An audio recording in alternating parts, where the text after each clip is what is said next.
Et si je devais retenir une idée, je dirais, nous sommes inquiets. Mais il y a moyen de mettre dans cette inquiétude de l'espérance. C'est aussi parfois du réalisme que d'espérer. Et de ressembler, je retiens l'image de Gauthier Chapelle, aux bâtisseurs de cathédrales qui ont commencé à bâtir un bâtiment dont ils ne verraient pas la fin durant leur vie, mais ils y croyaient. Une édition qui s'est très bien passée, alors qu'on a eu beaucoup de craintes et de doutes, parce que les événements nous ont quand même fort perturbés. La transition, c'est le changement comme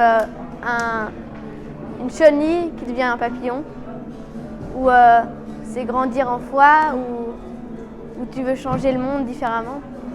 Moi, je pense qu'une transition, c'est quand dans un film, quand il y a une image et tout de suite ça passe à une autre, par exemple, dans un film d'action ou une vidéo.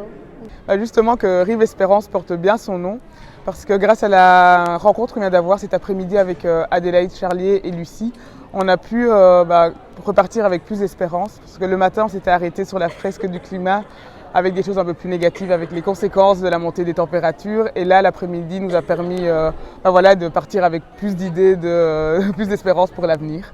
Je dirais l'image de la métamorphose. Elena Lassida est venue nous parler de la chenille, nous disant que nous étions un petit peu comme la chenille là maintenant. Et nous allons passer à l'image du papillon.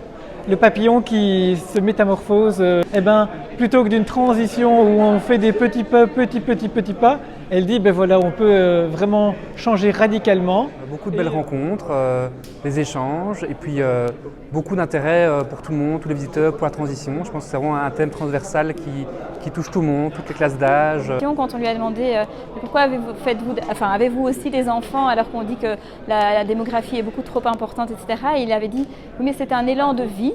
Et moi, je trouvais tout cet espoir qu'il y avait là derrière. Bon, là, c'est dans le cadre des enfants, mais dans cette transition, de se dire que on a besoin de cet élan de vie, de cet espoir, etc.